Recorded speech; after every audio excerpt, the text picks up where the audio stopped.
Welcome to the OR Today webinar series. We're excited to have over 400 registered attendees for today's webinar. Just a reminder that our 4th annual OR Today Live Surgical Conference takes place in a few weeks' time on August the 26th to 28th in Nashville, Tennessee. Join us to discover new opportunities, broaden your knowledge, and exchange ideas.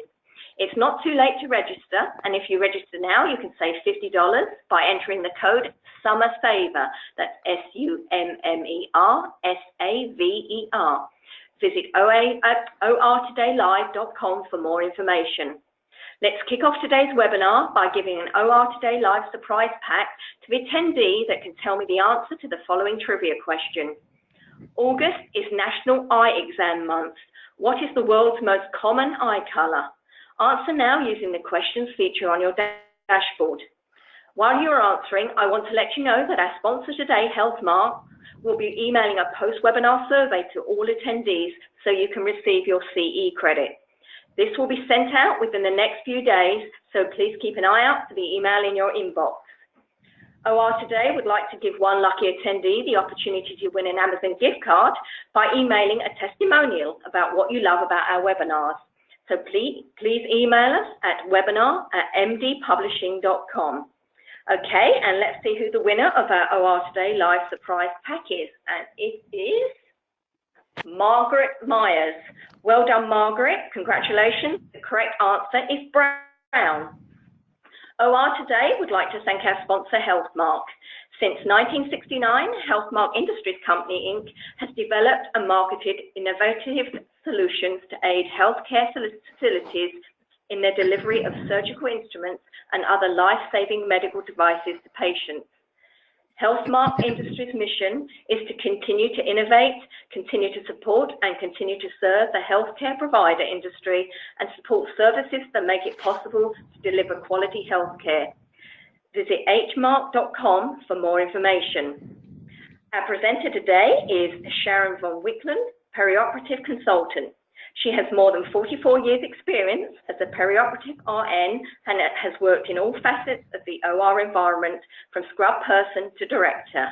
Sharon, you may begin whenever you're ready.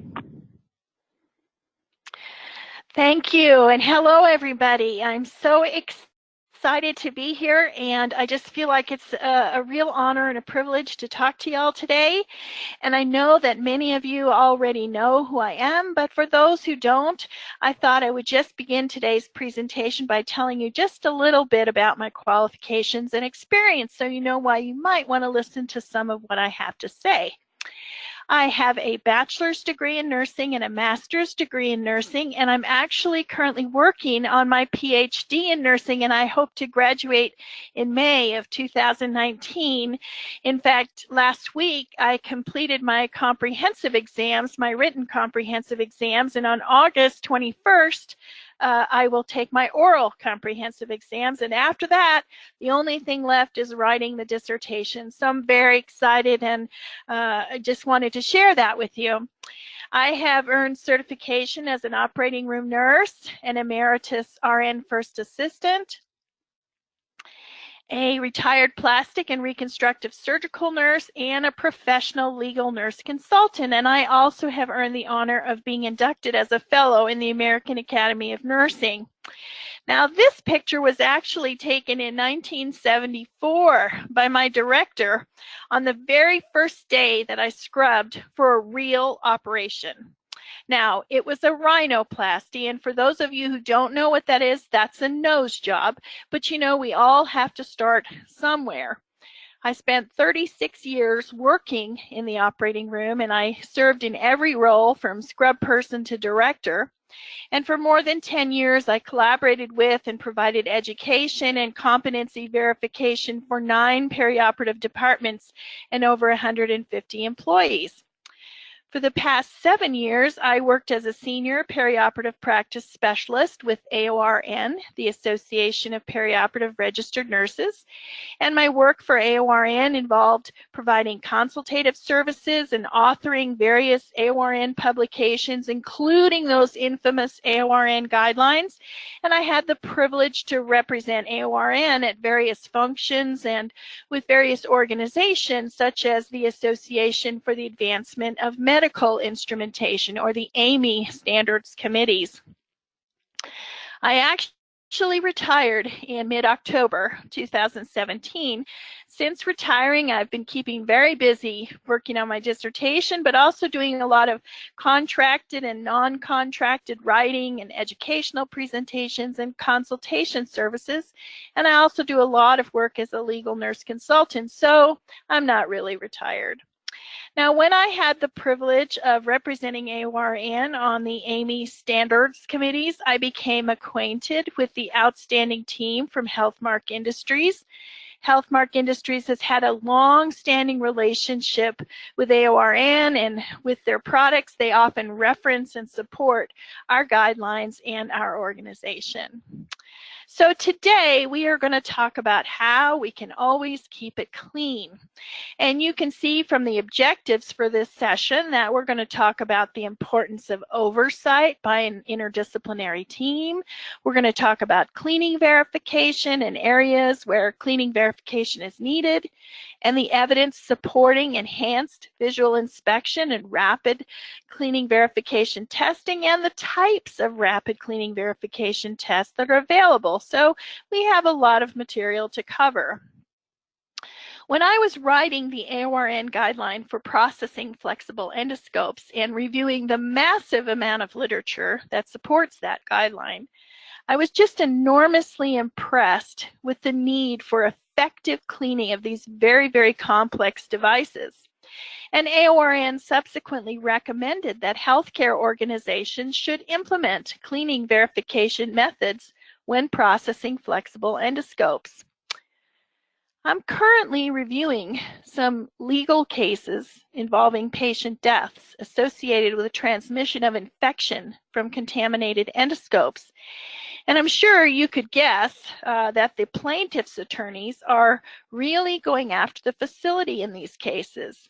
And they're examining all of the facility processes related to disinfection and sterilization. But one thing I was surprised to find is that what the attorneys are looking for is evidence that the healthcare organization has established an interdisciplinary team to oversee these processes and to ensure that the facility is following best practices for processing, and that each step and every person involved in the disinfection and sterilization process is being carefully monitored. Now, as perioperative team members, and I know some of you are executive leaders, you all are responsible for overseeing and ensuring that those surgical instruments and devices used in your healthcare organizations are being effectively cleaned and processed by skilled and knowledgeable team members. And I know that I do not need to tell you all about the costs and the resulting damage to the organization's reputation when there are poor patient outcomes because of transmission of infection from contaminated endoscopes or other surgical items. So having that interdisciplinary team to oversee and monitor the organization's disinfection and sterilization processes, it goes a very long way in demonstrating the healthcare organization's concern for patient safety. And as the perioperative experts in your organization, I know that you all want to be involved with and to support that team that is overseeing these processes so you can ensure that best practices are being followed in your organization. Now, the evidence tells us that if endoscopes or any other surgical item are not effectively cleaned, or if that item is damaged or defective, the subsequent high-level disinfection or sterilization process can fail. And we know that if disinfection or sterilization processes fail, then the potential for transmitting pathogenic microorganisms to patients is greatly increased. So I think you could probably guess that cleaning verification is very important. But what you may not realize is that when we talk about cleaning verification, there are a number of areas where cleaning verification is necessary. To prevent cross-contamination, it's important to verify that the case carts are being effectively cleaned.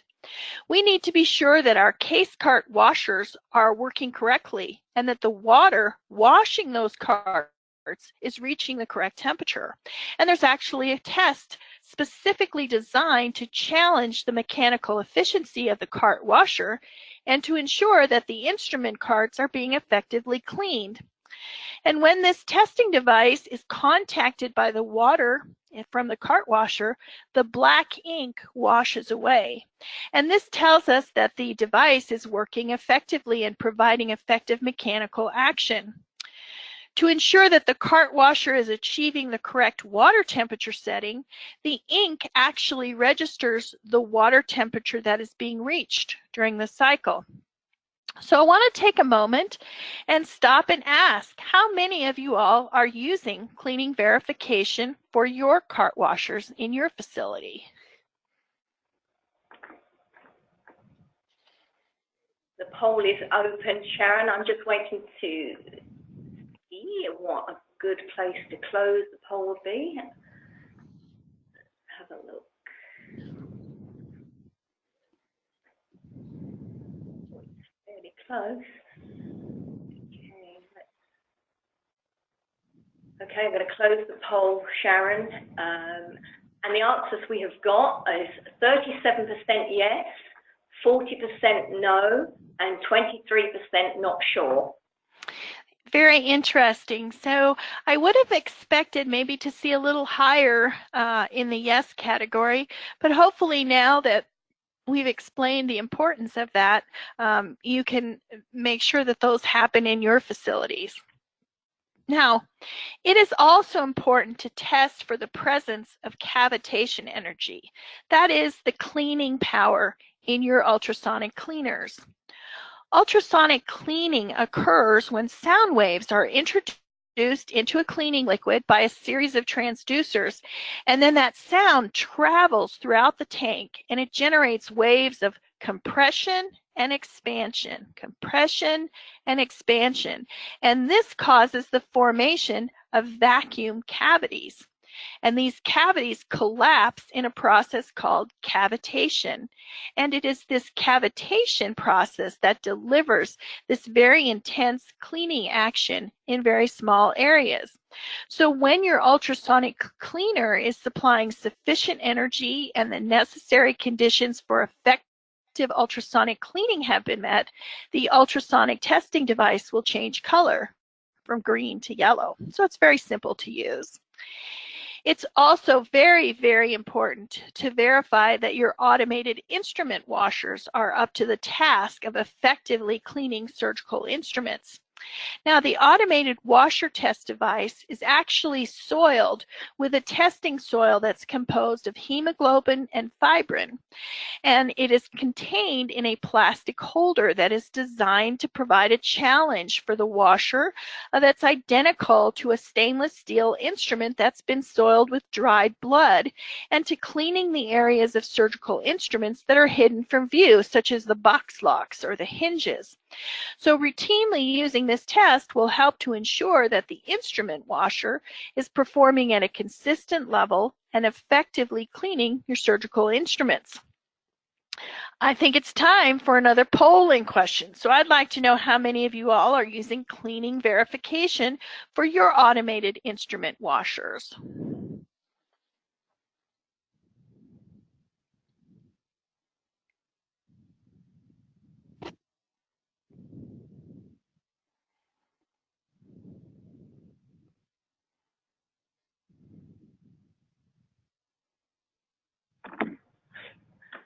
Okay, Sharon, I've closed out the poll. We have got 67% yes, 11% no, and 21% not sure.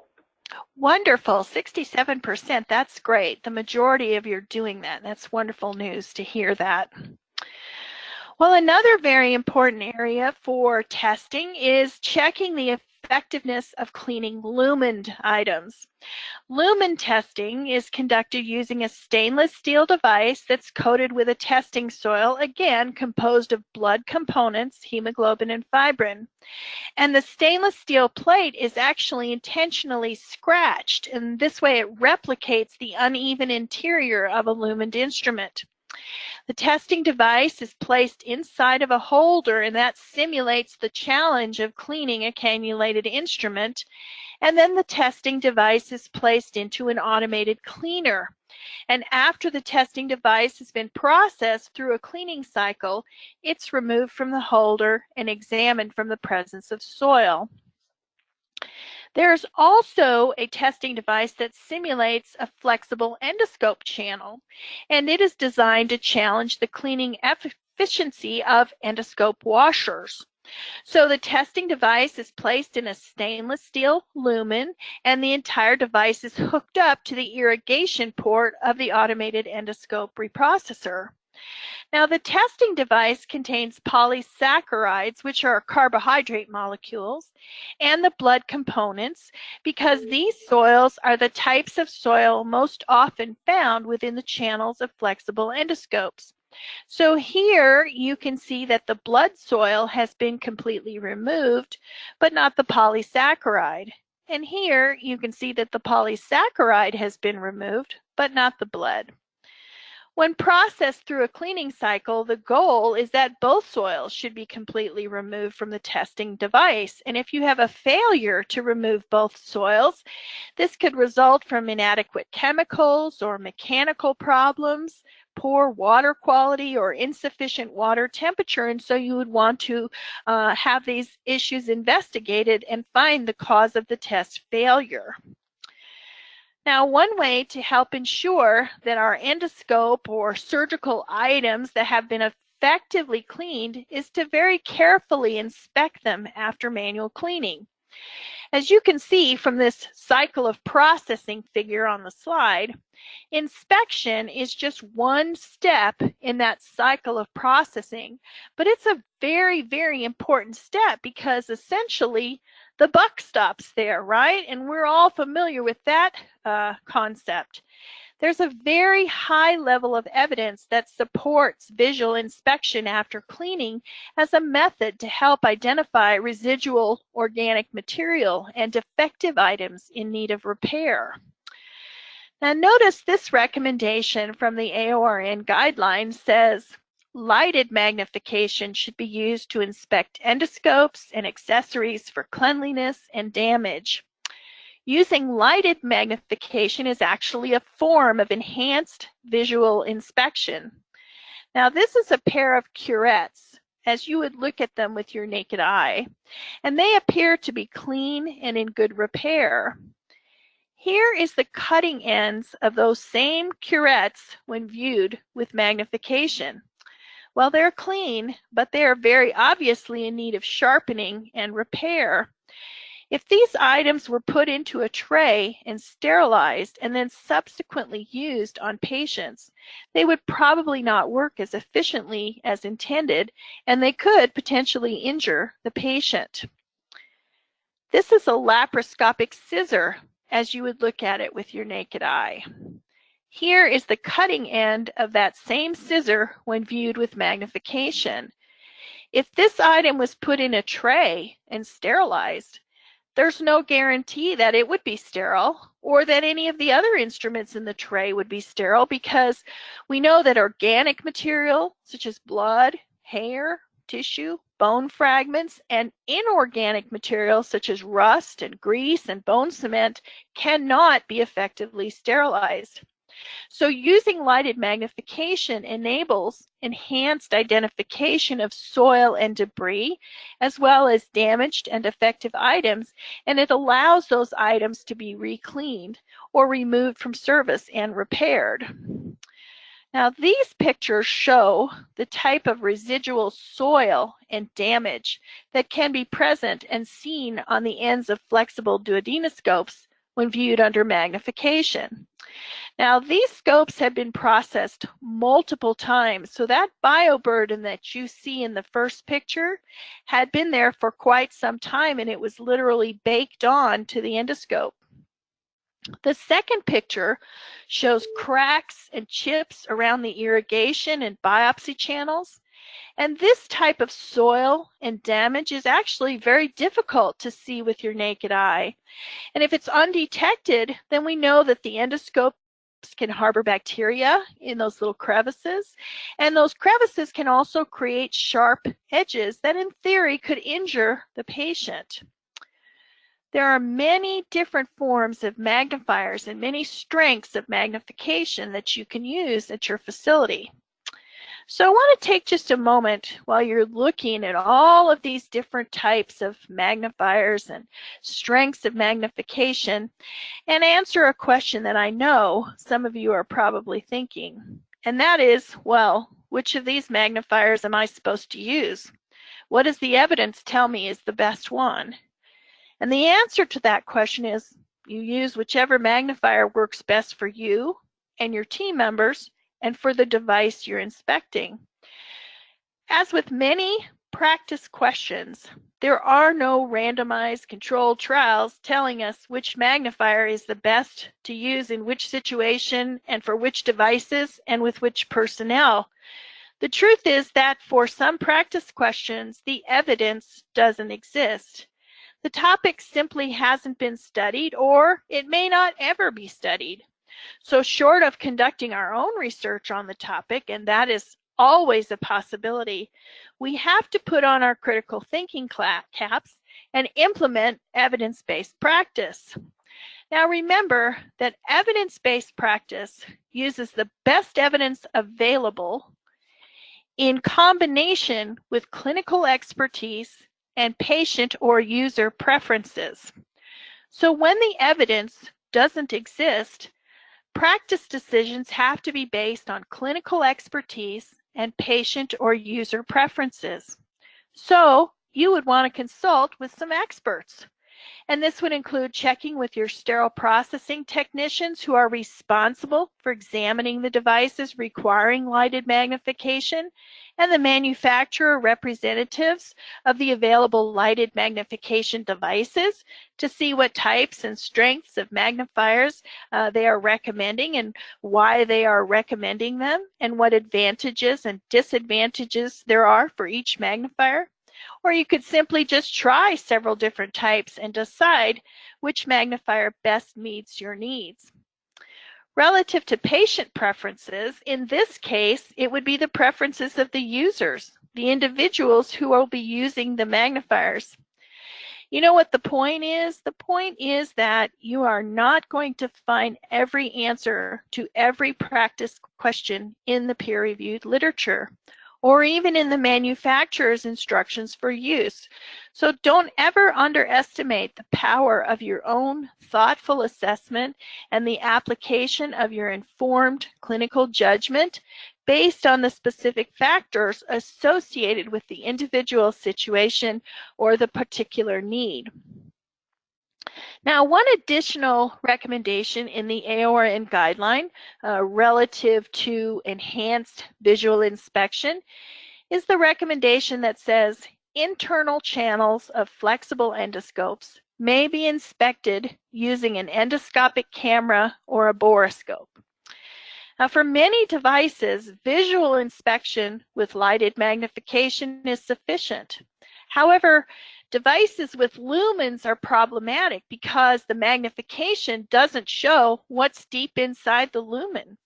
It's not possible to visually inspect device lumens without a device that can penetrate the lumen. Endoscopic cameras and borescopes penetrate the device lumens, and they allow for enhanced visual inspection. All right, next polling question. I'd like to know how many of you all are using borescopes for enhanced inspection of your endoscopes.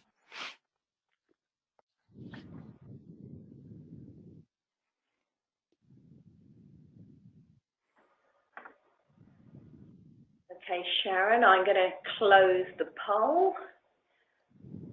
We have 15% say yes, 58% say no, and 27% say not sure. That's interesting. Most of what we have seen across the country has been around 33% using borescopes. And it is definitely something that you are going to want to think about moving forward. And so now that we know that only 15% of you are using borescopes, I'm going to talk about some of the evidence that supports the use of borescopes. Ofsted and colleagues conducted 3 borescopic inspections of 20 endoscopes in an ambulatory surgery center. Now, this study is particularly interesting because the researchers made it a point to visit the facility on 10 different occasions before they started conducting the study, because they wanted to verify that the individuals who were processing the endoscopes were adhering to professional guidelines. And when they inspected the devices with a borescope, the researchers found there were numerous irregularities inside of the endoscope, including discoloration, scratches, filaments of debris protruding into the endoscope channels, and these irregularities became worse over time.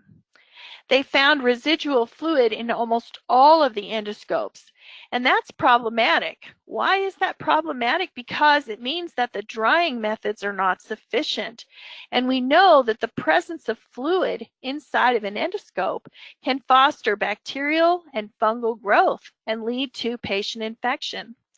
The researchers also found simethicone in 2 of the endoscopes. Now, simethicone products are problematic because they contain other substances that foster microbial growth and also impede the effectiveness of your processing. Now, when the manufacturer received the endoscopes for repair, the manufacturer reported that the endoscopes had critical defects. Critical defects are defects that could cause the endoscope to become inoperable or to impair its clinical performance, potentially resulting in hazardous conditions that can injure patients. The researchers concluded that using the borescope allowed the damaged and contaminated endoscopes to be identified, to be recleaned, and to be sent for repair. Now, one other interesting point about this study is that it was conducted in a setting with fairly new endoscopes and very low procedure volumes. In fact, the scopes were only used about 1 time each day. And the researchers had also verified that the personnel who were processing the endoscopes were adhering to best processing practices. So consider for a moment what kind of results might have occurred in a facility where the endoscopes were older, where they had very high procedure volumes, and where personnel were not necessarily implementing best practices.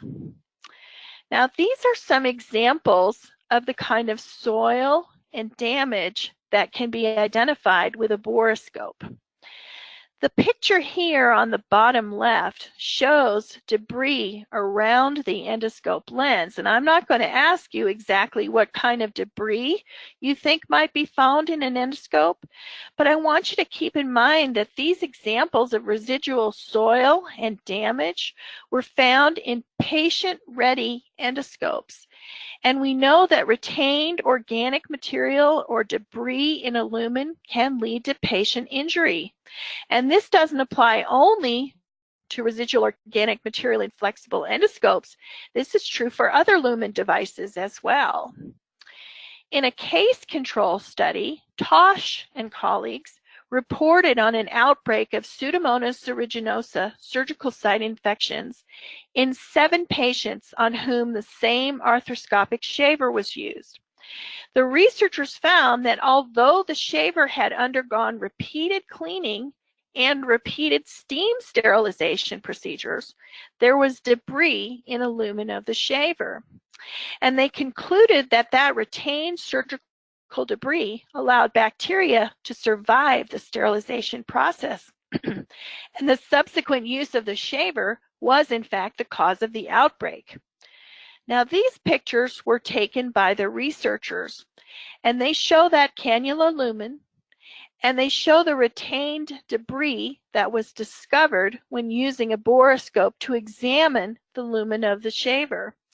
But I want you to especially notice that picture on the lower left. That is a retained bristle from one of the cleaning brushes. So debris, tissue, and other items such as cleaning brush bristles can be retained in all surgical instruments with channels or lumens. I want to take just a moment to talk about this excellent poster by Stephen Kovach from Healthmark Industries titled "The Fantastic Voyage of Enhanced Visual Inspection." In this poster, Stephen discusses the long-term results of that TOSH study and also describes some of his own research. Stephen tells us that at the FDA AMI Medical Devices Reprocessing Summit that was held in October of 2011, the manufacturer of the arthroscopic shaver that was implicated in that Tosh and colleague study shared a report that described their audit of 12 different facilities where their shavers were used. And so the manufacturer sent experts in to observe facility personnel processing 78 different shavers, and they found that none of the facilities were complying with all of the cleaning steps listed in the instructions for use. And after processing, 95% of the devices still had residue on the internal surfaces. And so the manufacturer recommended implementing a form of enhanced visual inspection and when processing arthroscopic shavers and other lumen devices. And guess what? The FDA agreed with that. And as a result of that outbreak reported by Tosh and colleagues and the manufacturer's subsequent audit and report at the FDA AMI Summit, the need for a tool that sterile processing personnel could use to examine the internal lumens of shavers and other lumen devices was established. And to meet this need for enhanced visual inspection, the Borescope was developed by an American-based company. In Stephen's poster, he also describes the results of a survey that he conducted of 1,606 attendees from various conferences. When asked whether they processed orthopedic shavers in their facility, 1,224 attendees responded yes, 285 responded no, and 97 were unsure. When those 1,224 attendees who responded yes were asked if they used any type of enhanced visual inspection to look inside their arthroscopic shavers, the majority, 446, responded yes. 446 responded yes. The majority, 723, responded no, and 55 just didn't know. So, based on the results of his survey, Stephen concluded that sterile processing professionals were not following the advice of the FDA or the shaver manufacturers to implement a form of enhanced visual inspection. Stephen also described his investigation of 8 arthroscopic shavers from 3 sterile processing departments where the processing personnel believed that their arthroscopic shavers were sterile and ready for patient use, but they had not been inspected with a borescope. So Stephen inspected the shavers, and he found that in the first department, 4 of the 7 shavers that were presumed to be clean were in fact dirty. In the second department, 1 of 2 shavers presumed to be clean was dirty. And in the third department, 3 of 3 shavers presumed to be clean were dirty. So the results of these studies provide very compelling evidence that clearly demonstrates the need for enhanced visual inspection of shavers and lumen devices using a borescope. Now, the last topic I want to address in today's presentation is rapid cleaning verification testing. And the evidence tells us that manual cleaning is a learned skill. And because it is a learned skill, it is subject to human error.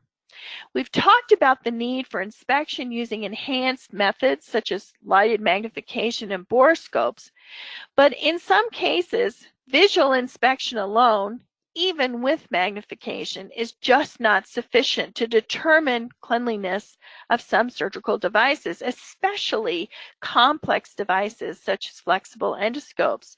So there's a need for rapid testing methods to detect residual soil and to verify the adequacy of manual cleaning. Remember, if it's not clean or if it's damaged, we really don't know if it's sterile.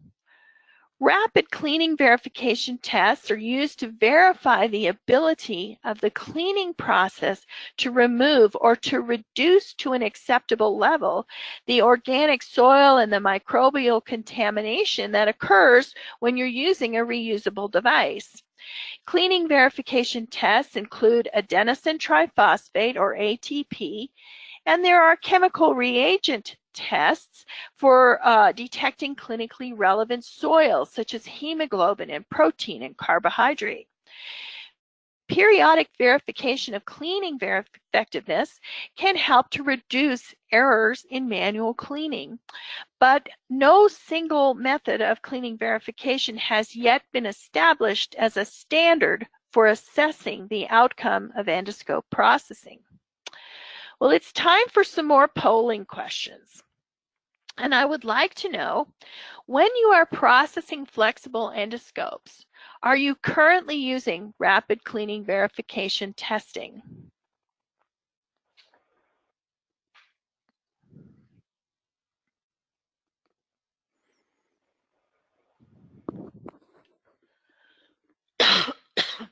Okay, Sharon, I've closed the poll. We've got 45% say yes, 34% say no, and 22% say not sure. That is wonderful. More than 40% of you are using it. And hopefully the rest of you, when you see the rest of today's presentation, you may want to think about doing so yourself. This next question is for those who are using a rapid cleaning verification test. And I'd like to know, what type of test are you using? Is it an ATP, a protein, a carbohydrate, or a hemoglobin test?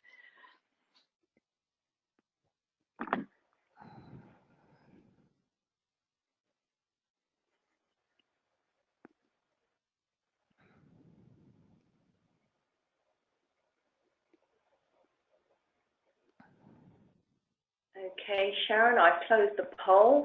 We've got 42% of ATP, 18% protein, 2% carbohydrate, 3% hemoglobin, and 35% not sure. I would have expected that the majority are using ATP, and I'm going to give you some information in the presentation about some other tests you may want to consider and why you may want to consider them, but that's encouraging results to see that. All right, one more final question. If you are using a rapid cleaning verification test, how often are you using it? After each endoscope cleaning, once a day, or on some other kind of a schedule?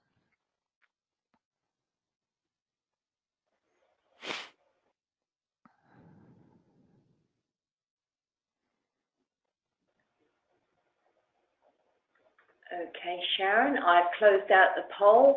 It says 46% say after each endoscope cleaning, 5% daily, 27% other, 22% not sure.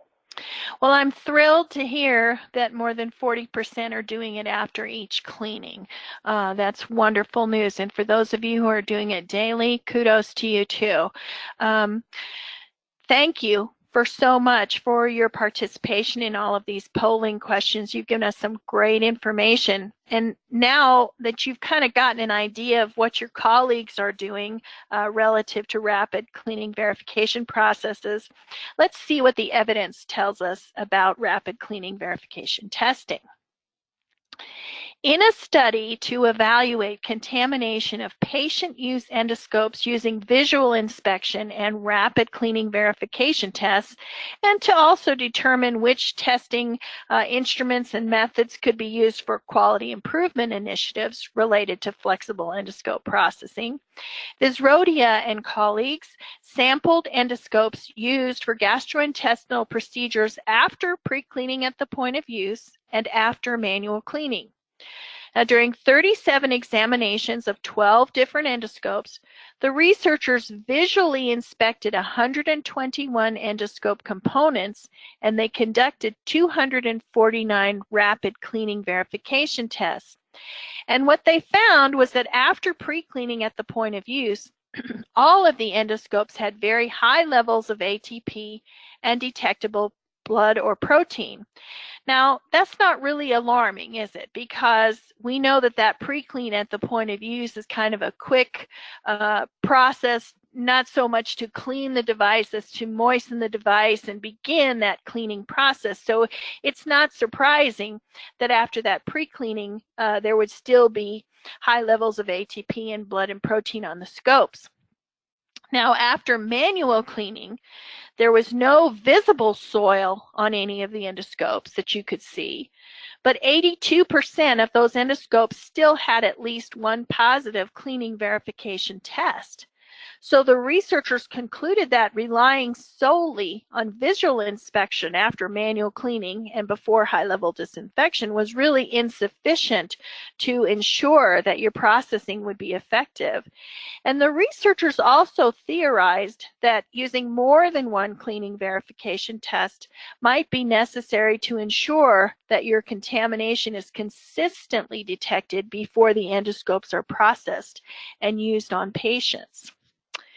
Now, in a quasi-experimental study to determine whether colonoscope and gastroscope contamination that occurred during clinical use persisted in spite of processing in accordance with professional guidelines, Ofsted and colleagues performed microbiological cultures and rapid cleaning verification tests for ATP, hemoglobin, protein, and carbohydrate residue during 60 examinations of 15 endoscopes. And the researchers assessed the endoscope contamination immediately after point-of-use cleaning, after manual cleaning, after high-level disinfection, and after overnight storage. And they found that after point-of-use cleaning, 100% of the endoscopes had detectable ATP, hemoglobin, and protein, and 92% harbored viable microorganisms. And again, that's not surprising. That's after the pre-cleaning process. After manual cleaning, they found that 92% of the endoscopes had protein or ATP, and 46% had at least one positive culture. So that's alarming. What's more alarming is that after high-level disinfection, now high-level disinfection is supposed to kill everything, right? Except for bacterial spores, high-level disinfection is supposed to kill everything. But they found that after high-level disinfection, 73% of the endoscopes were positive for contamination, and there was viable microorganisms on 64% of the endoscopes. So the executive summary, there's a lot of data here. The executive summary of all of that data is that despite processing in accordance with professional guidelines, viable microorganisms were recovered from patient-ready endoscopes after all of the processing steps, including high-level disinfection. And so the results of the study tell us that these rapid cleaning verification tests are valid and reliable, and that it's probably beneficial to test for both protein and ATP because one was often present without the other. Now I'm going to, as we wrap up, I'm going to give you a very brief discussion of some of the cleaning tests that are currently available on the market. We know that ATP is the energy source for all living cells, and it's an excellent marker for biological contamination. And a contaminated sample can be analyzed for the presence of ATP in as little as 30 seconds. However, in addition to supporting the need for rapid cleaning verification testing, the evidence also tells us that ATP in and of itself may not be sufficient for verifying cleanliness of surgical instruments and other devices with channels and lumens. Most of the experts agree that best practice includes ATP plus a hemoglobin or a protein test. Now, this blood residue test detects blood residue as low as 0.1 microgram, and it provides a result in 30 seconds. This really interesting study conducted by Winthrop and colleagues was a quality improvement project at Walter Reed Army Medical Center.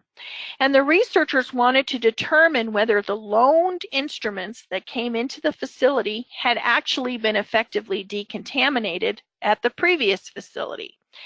And I'm sure some of you have asked that very same question. So over a 2-month period, the sterile processing team members checked some of the very hard to clean instruments, especially those cannulated reamers and drills on those loaned instrument sets, using a blood residue test.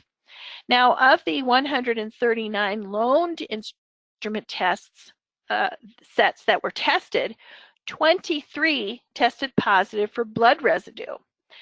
And what's really alarming about that is that only 6 of those 23 sets were visibly contaminated. So the other 17 sets were contaminated, but you could not see it. Without that blood residue test, you would not have known that those instruments were contaminated.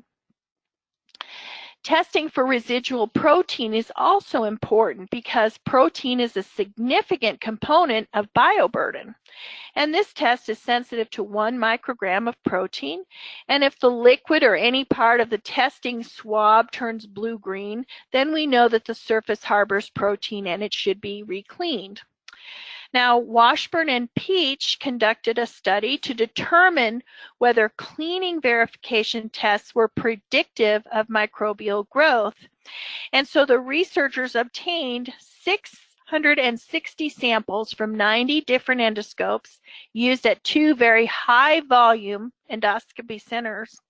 And they tested the endoscopes for residual ATP and protein and for microbial growth. And they tested them after manual cleaning and after high-level disinfection and after storage. And the researchers found that protein was a very useful marker for residual soil.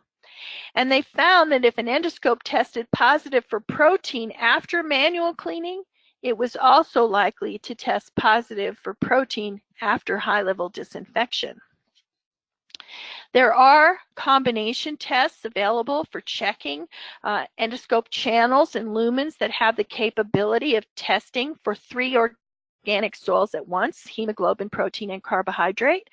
And if any of the pads on the strip indicate there's residual soil, then the device should be recleaned and retested.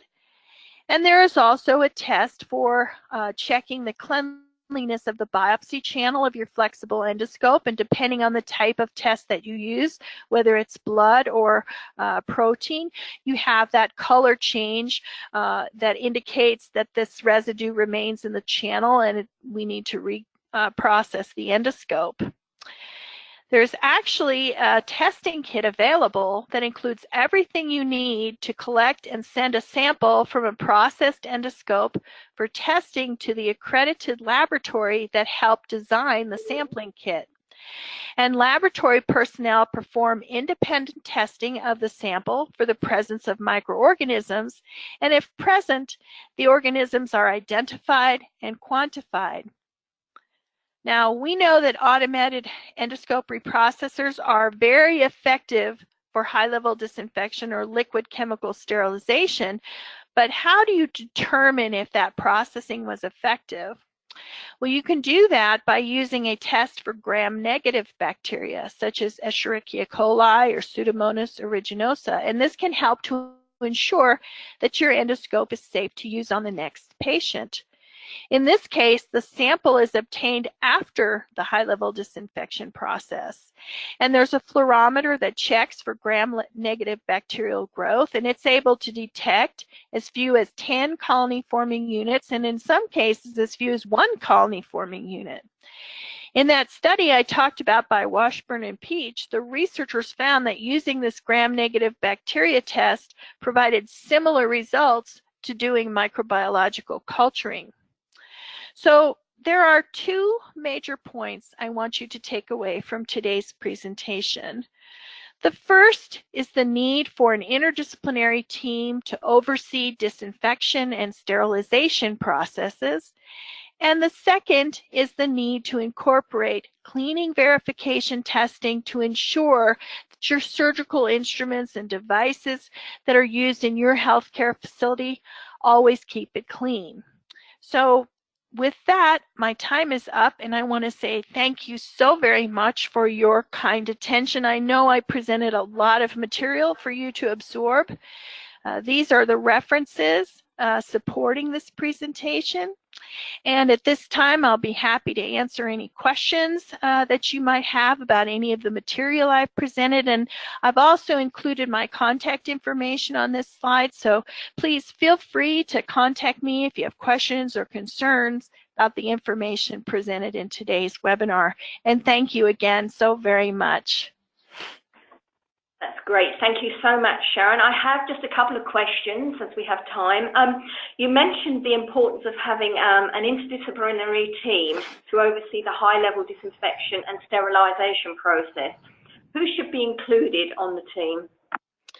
So we definitely want to have some perioperative RNs on that team because we're the ones who kind of oversee many of those processes. So we want to have some perioperative RNs. You definitely want to have your infection preventionists on that team because they're the experts in infection. I think it's wise to have your risk manager on that team because those are the folks that are familiar with litigation and what kind of things can help to prevent litigation. And you probably want to also have some physicians on that team as well. And then any other person who's really invested. Folks who are invested make good contributions to a team oftentimes. Okay, you also mentioned the need to use more than one test for cleaning verification. Which 2 tests would you recommend? So, as I said, there's no standard for which test should be used. But what we're seeing in the literature is a combination of ATP and protein, maybe being the best combination. But, you know, I wouldn't discount the blood or the carbohydrate test as well because that study that was conducted at Walter Reed is very demonstrative of the effectiveness of that test and what kind of valuable information it can give us. But generally, you want to do at least 2 tests. Okay, I have another question here. Are you starting to see testing such as ATP on surgical instruments as well?